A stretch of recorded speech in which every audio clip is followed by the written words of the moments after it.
friends, I hope you're having an amazing day. Today I'm so excited to talk to you because I'm going to be talking to you about my latest ayahuasca ceremonies that I took part in over my 29th birthday. So what was really cool about this, because I love synchronicities, I love numerology, is that December 11th was my 29th birthday. December 11th was also my 11th ayahuasca ceremony, and December 12th, you know, 12/12/2020 was my 12th ayahuasca ceremony. So it was very special and it was very transformative for me, and I'm excited to share with you. So let's get started. All right, so it was a week ago that I took part in these two ceremonies from when I'm filming this video. And in between that, I actually had a full week of finals at school. So it was like I came home from ceremony and I was boom into finals week. So I haven't had the chance to sit down and film anything until now, but I'm very excited to tell you about this and just remember into and feel into what I experienced last weekend. So I also want to let you guys know, if you are new here, I have a full ayahuasca playlist that is different ceremony story times, that is my experiences, and also some interviews with people around plant medicine. This is a very big passion of mine, so I hope that any of you who are curious find guidance, find inspiration, find some knowledge that you're seeking in that playlist. So let's get into it. 2 weeks prior to doing these two ceremonies, on my birthday and the following day, I did two ceremonies, and this took place in Canada. I live in Toronto, so I took part in ceremonies in Canada for the first time.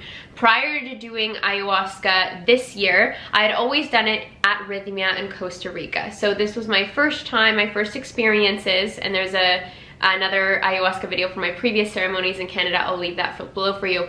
But this was my first time doing it in Canada, and it was a very beautiful experience. I didn't know what to expect because I'd naturally gotten comfortable with doing ayahuasca at Rhythmia and that experience. But the beautiful thing about ayahuasca is that she always shows you that you must always come curious. You must always come without expectations, to the best that you can to your human ability. Sometimes that's hard for us as humans, but to show up with an open mind will give you the greatest gifts. And that being said, I am not going to be disclosing where it was that I took ayahuasca in Canada, and I would really appreciate it if you respect my boundaries in telling you that and not prying for more information to me via YouTube, comments, emails, or on Instagram, because the plant medicine is very sacred. If you are feeling a call to her, she will make her way to you. And the reason why I'm not sharing is because this is part of a small community. A small sacred community where I've been asked not to share on social media, not to disclose where I've been going. So I would really appreciate it if you respect that boundary and just trust and know that she is a loving energy, a loving force, and she'll make her way to you if it's meant for you. Okay, so let's get into it now. It was my birthday, and it was my best birthday yet. I turned 29 and I received so much love from the people in my life, and the reason why I'm saying that this was my best birthday ever, because I've had some pretty amazing birthdays. I've been away in Paris for my birthday, I've been away in San Diego for my birthday, and I've gone to Mexico for my birthday. I've had so many fun, amazing experiences for my birthday. But one thing I did recognize was that I always kind of had this tendency to escape for my birthday, right? To feel into some sort of escapism, like I want to be away for my birthday. I want to go away. I have had a resistance to receiving a lot of love or a lot of messages on my birthday in the past, but this birthday I felt open to accepting and receiving the love that I received on my birthday. So that's how I am recognizing that this was my best birthday yet, was because mentally and emotionally and in my spiritual being, I felt like I had experienced so much growth this past year. So going into my ayahuasca ceremonies, I felt open, I felt ready. 2 weeks prior, I had two very loving experiences with Mother Ayahuasca. There was no purging, I was simply just resting, rejuvenating in a space of love. I have been going through a dark night of the soul, quite a dark healing, a very challenging healing period in my life for the past 2 months, where a lot is to come to the surface. And so it was very special that she granted me with two very loving ceremonies 2 weeks prior, because that's what I needed. Mother Ayahuasca will always give you what you need, and she will never give you too much, or she will never show you anything that you can't handle or give you a type of experience that you can't handle. It's always love. I want to tell you that. It's always love. Those of you who may have an opportunity coming up to do it or are going to do it soon, feeling the nerves, just know that it's always love. It always ends in love. It doesn't matter how challenging things may be during ceremony, you will find a bravery and a strength in yourself that you did not know was there, and that is such a beautiful gift on its own. So I was feeling open to this experience on my birthday. I had received so much love from her that I was in a new place of trust with her, and a new place of trust having been to this place before that I went to do the medicine. So get blessed, get saged by the shaman. I just love being in ceremony. Like, ceremony is probably my favorite place to be. And oh, it was just so beautiful. The shaman, when they were saging me, they said, wow, like the new career path is open, you using your voice, big things are to come. And that made me feel very good, because you know, this year has been very new and very different for me, going back to school for acting and all sorts of different things. So then I take the ayahuasca and I go lie down on my mattress, and I started to get visions. So I tend to have quite visual experiences on ayahuasca, and I really love it.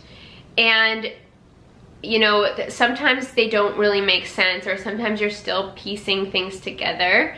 But one powerful vision that stuck out to me was that I was going to all these different places in my mind, all these different corners of my mind, and I kept seeing this young blonde girl come out with her bike in front of me.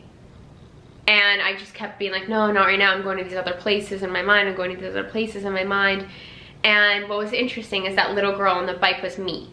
I was the same bike I used to have when I was younger, and she kept coming and I would just ignore her, and it was sad that I was watching myself do this, to go to other places in my mind. I didn't really want to acknowledge her or go bike riding with her, because that's what she wanted.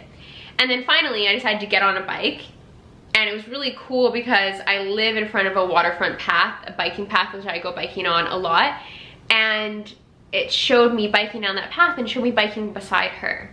And the download, the inner knowing that ayahuasca was giving me as I was watching myself bike ride with my inner child, if you will, was that every time that I take part in those fun activities that I love to do, whether it's biking, whether it's paddleboarding, skiing, like I love to do adventurous, fun things. And she was showing me that whenever I acknowledge my playful side of life, whenever I acknowledge the fun, I'm healing and working with my inner child. And that was very powerful for me to see in that visual, because I think it was something that I know. Like, I know how good I feel when I acknowledge the fun in my life, or go do things to have fun. I have this mantra, more fun, more freedom, more finances. And that's how I live my life, is that I make sure that I have fun every day, and then every day is fun. Sometimes fun is just me dancing around in my apartment, but I make sure that I play with life. And she was showing me that how much that was supporting the growth and the healing of my inner child. So that was very special. And what was also interesting was that as I was biking with my inner child, all of a sudden I was brought to places where I had left my inner child, or I had left a part of my soul. So she had brought me, or what I was seeing was little versions of myself left in places where I had separated. So I left one at someone's, outside of someone's home that I was seeing before, right? Somebody would hurt my heart, or had hurt me in regards to like loving partnership. And so I went and I picked her up and I held her and I took her, and then she became a part of me. And then I was brought to like my ex from like over 5 years ago, my abusive ex-boyfriend's like place, and I used to hide in the bathroom and cry quite often. And there was a version of me, I saw myself crying sitting down in the bathroom at that age that I was, like 5-6 years ago, and I saw a small version of myself, maybe like 4-5 years old, like little blonde Zoe, and I just picked her up and I held her, and then she became a part of me. And then I was transported to another place where my inner child was. All these places, and it kind of had this theme around love and relationships, right? Because when I took the ayahuasca, my intention was whatever Zoe needs in this time, whatever Zoe needs to have her best year yet. And so there was like this healing of the heart, which I had worked on the 2 weeks prior, that was still happening, healing the inner child, healing Zoe, healing the fear of relationships that you guys know is just my biggest fear. And so, yeah, what then Mother Ayahuasca asked, she came in the visions after I had done all this kind of inner child healing and was following that journey with her. She asked what I wanted for my birthday, and I said that I just wanted to be a better actress. And she showed me a visual of like a sponge coming out of my brain, and it was floating, and it went over to scripts, like scripts that I have been studying for school. And the sponge went over to the page and pulled out all of the words, all of the letters from the script. And the sponge came back to my brain and put them inside.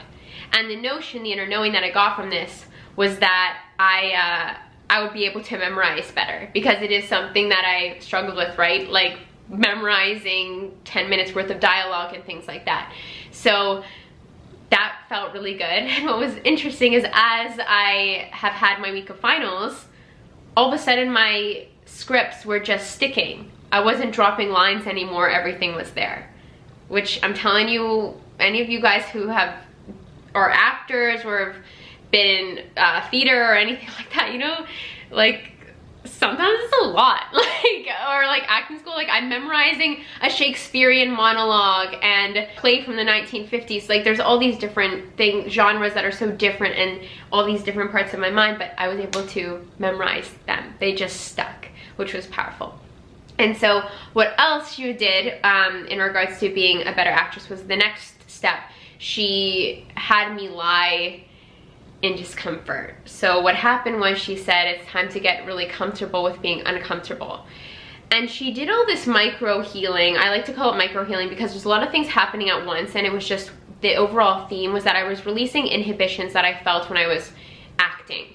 Small things that are affecting me, that are my inhibitions. Like, oh, I'm wondering how my angle is on the camera. I'm wondering how the light is looking on my face. I'm wondering if I'm too shiny. She took away all this concern, these micro concerns that I had around my presence in front of other people, which is a huge release of inhibitions, right? To just allow myself to be on camera, allow myself to be as I'm acting, and not have this mental capacity being taken up with the concerns of how I may be perceived, right? So she released a lot of these inhibitions, and I'm telling you, I felt that this past week as I did my finals. I felt like I just didn't care. I just didn't care what other people thought, to a next level. Like, I was extra uninhibited. I'm telling you guys, if you were to watch my finals, I got so much powerful reflection from my classmates too. They were like laughing. They're like, Zoe, like, what have you done? Like, what has Mother Ayahuasca done? Because you're a completely different actress now. And it was the truth. I released so many inhibitions, and it's a beautiful, beautiful thing. I got so much feedback from my classmates on what did you do? Because you're very different. So just the vibe, the energy, everything about you is different. So that was amazing. But part of that, as she was working on releasing my inhibitions, was she said, just get comfortable with being uncomfortable, right? So being on camera and being recorded and acting, a lot of times you have to be uncomfortable. You have to go to the depths within yourself to access emotions that I don't really like to feel, like crying, sadness, anger, all sorts of different things. And then I have to nurture myself to come down from that after, or to come back to myself after that. So basically what happened was, she made my body super heavy. Like, sometimes I've said before that she kind of paralyzes your body. Like, I could have moved if I really had to move, but I couldn't really do that. I was so heavy. I remember I even had to go to the bathroom, but like I couldn't even get up to go to the bathroom because my body was just like so heavy. So I had to wait until I was not in that mode to go pee. But what she was doing there was, like, I just felt this buzzing. I felt like really hot. I couldn't move. I couldn't get comfortable. I was just like, ugh. Like, I just felt like I wasn't comfortable for the majority of ceremony after that. That was what happened after ceremony. It was like I just lied there in discomfort, not being able to do anything about it for a few hours. I don't want that to scare you guys from having the experience, because it's all love, and you learn so much from being in that state that it's just a part of the process. Like, I just was an observer to it. Like, okay, this is what's happening. I'm getting comfortable with being uncomfortable, so I guess I'm lying here in discomfort all day or all night. And what was interesting was that I had all these thoughts come into my mind, like, I wonder if I should ask the shaman for help. I wonder if I should ask the shaman for help because I'm so uncomfortable right now. I don't know if I'm driving the medicine properly. I don't know if she's doing what she's supposed to be doing. Even though this was the overall message, I was like, should I ask for help? But I went back and forth with this. Previous ceremonies, a shaman had come up to me and tapped me to come up for another drink. So I'd only had one drink of ayahuasca. Do I need more? Am I stuck with the medicine? I don't know. But I didn't want to ask for help. And what was interesting is that I have a very difficult time asking for help in my three-dimensional life. And I felt like I didn't want to take up the shaman's time, that other people were working through much more difficult things than I, so I should not ask for help. Or if I were to ask for help, I would be a burden of some kind. So that was really an interesting awareness, and I felt that throughout the next day. The next day I slept most of the day because I didn't really sleep much the night before, and I felt uncomfortable the entire next day. I'm telling you, everything was uncomfortable. I was trying to sleep, I heard people talking, and I was getting really annoyed. I was like too hot, too cold. I couldn't get comfortable. She works with you. She continues to work with you, not just in ceremony. She was working with me the entire day. I was so annoyed. I was like so exhausted. I had a throbbing headache, and I was just uncomfortable. Straight up discomfort. And so the next night we're going into ceremony, and we had a sharing circle before, and I kind of broke down in tears. And I just said, you know, last night I was so uncomfortable. I've been uncomfortable all day. And what really had me break down was that I realized, like, I wanted to ask for help last night, and I didn't. And I didn't because I felt so much like I would be a burden, or that other people should have that time. Like, I was not worthy of the time of the shaman. So that was big for me. And so I cried in front of everyone. It's just the thing that happens. You guys have seen me cry all the time. I just don't care anymore. So I'm just like crying, and I'm like, I just felt like I was a burden for asking for help. Then I passed the talking stick, and everyone else shared too. So when I went up to take the medicine again, first of all, my head was throbbing, and I was like, ugh. But I took the medicine, and I went and lied down, and I started to have some visions. And some of the visions that I had was like outer space, spacey things, which I see often, like cosmos, and I'm like flying around. And I saw myself, and I was dressed like an alien superhero. Oh my god, I looked so cool. I was like I was like blue, and I was in this blue light, and like I was like, follow me. And I was going through the cosmos, and I was like following my superhero alien self. Oh my god. She was so fucking cool, you guys. Like, oh my god, I need to be her for Halloween or something. But really, I am her. I think this was my starseed self. And so I'm like going through, like, I'm following her through space. And I was going through, like, I was trying to go through a portal, like a different dimension. I was trying to go deeper with the medicine, and my soul was trying to leave my body. Like, I was trying to leave my body, and I would shake, and I couldn't leave. Like, there was too much resistance of some kind, but it was like I was trying to leave my body, I couldn't. Trying to leave my body, I couldn't. From the place where I had the headache, and I was like, ugh. I'm like, I feel like I could go deeper, but I can't. Like, do I need more medicine? Like, I didn't know what happened. And that was like a little bit frustrating, so I just kind of continued to like float around in space and get some slight other visions coming in. And all these visions had to do with babies.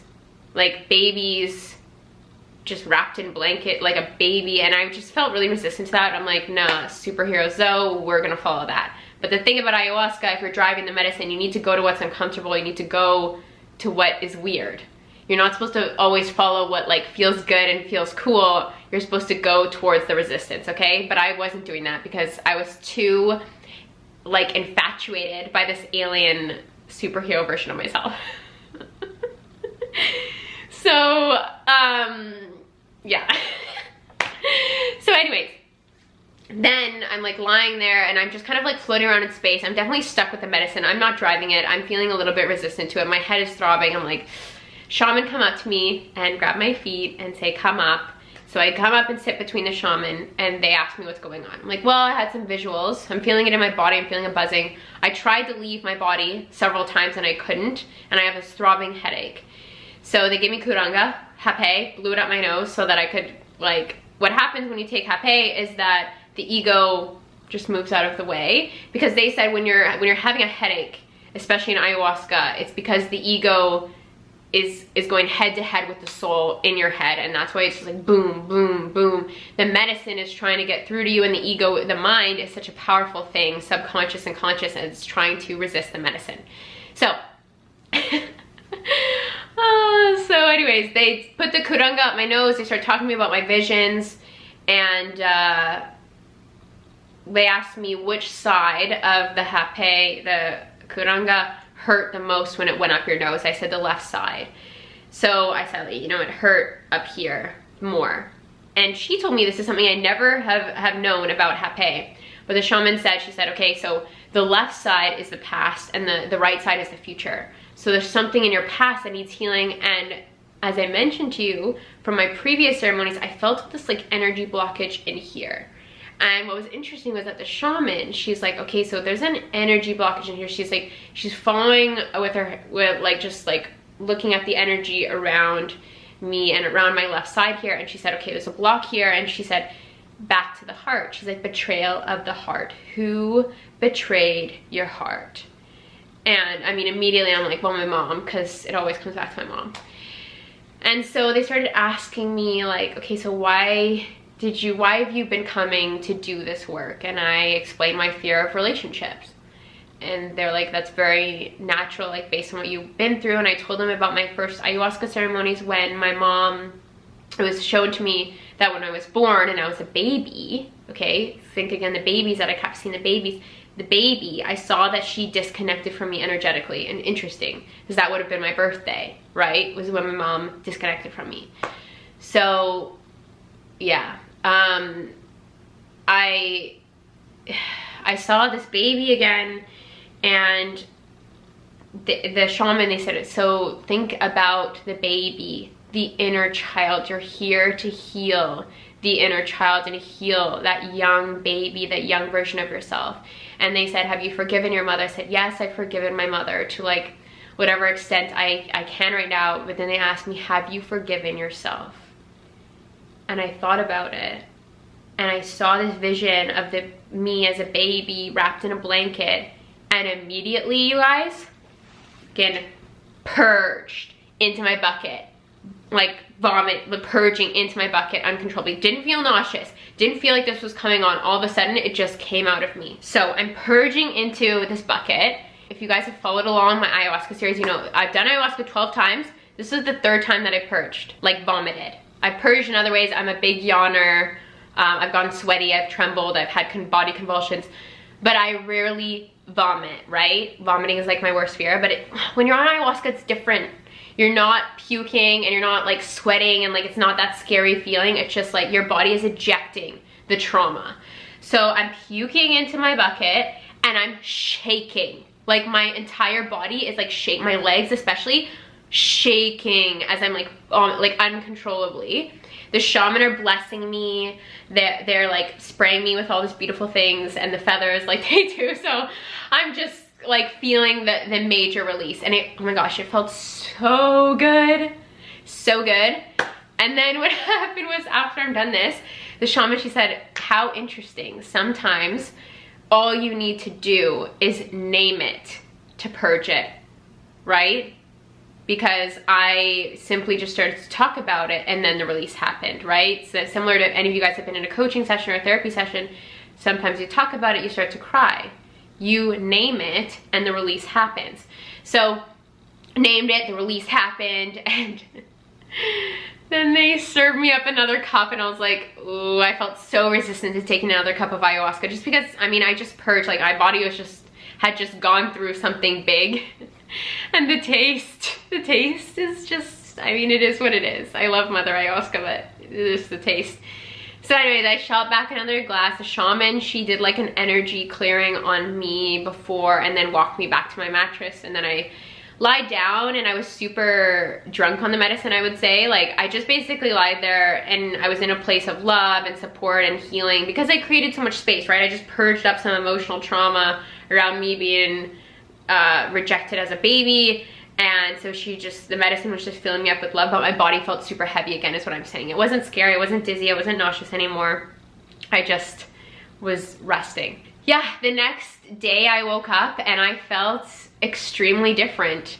And I still feel extremely different. I began to think about my fear of relationships and it just didn't really feel, I couldn't think the way that I thought before Friday night even.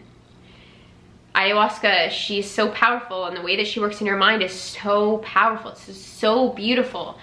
And I know that I created a lot of space, and I'm going back in the new year. I actually have booked a few different retreats to do ayahuasca. It's something that I'm going to be doing throughout 2021. Can't travel anywhere, so might as well travel to the depths of my soul, you know what I'm saying? So I'm going to continue to do this work. And what was beautiful about this past weekend was that because I built this new level of trust with Mother, I am not afraid of her anymore, because I vomited, which is one of my worst fears. Like, vomiting in relationships have been my worst fears. Basically got through both of them somewhat this weekend. So I feel new. I feel rejuvenated. I feel ready to go to the depths and get rid of more of whatever emotional trauma that I have. So when you are vomiting in ceremony, when you purge and you have that experience, in ayahuasca ceremony, vomiting is releasing emotional trauma and mental trauma. If you have a different release, or like if you have diarrhea or something in ceremony, that's physical ailments that you're releasing, right? So anything that's in your body, that is pain in your body, that's how you release that stuff. So for me to have released this emotional, mental trauma from my mom, I'm ready to go back and do more, because there's more. I mean, there's always more. We're healing all the time, and it's deep. This stuff is very deep for me. You guys know that. It's very deep. And so I'm gonna go back, and I'm not afraid anymore, because she's shown me so much love the past few weeks, because she's shown me more of my journey, and I don't know, like, I just have a newfound trust for her. I guess that's like all I can say. I can't really put it into words, but it's deep, and it's almost like I'm just the observer to the ayahuasca experience. There's no sense in me getting fearful about it, because I always know that it always ends in love, and it's always what I need. It's always what is the right thing for me at the right time, and she will never give me something too scary or something that I can't handle, and that trust has been established now. I'm not afraid. Like, I'm not afraid of puking in ayahuasca. So yeah, anyways, that's an update. I would love it if you guys follow me along on Instagram at Zoe Ariel, and so you can get more updates on the journey and just see how everything unfolds. And if you like this video, please don't forget to give me a thumbs up and subscribe down below, and I'll see you again very soon.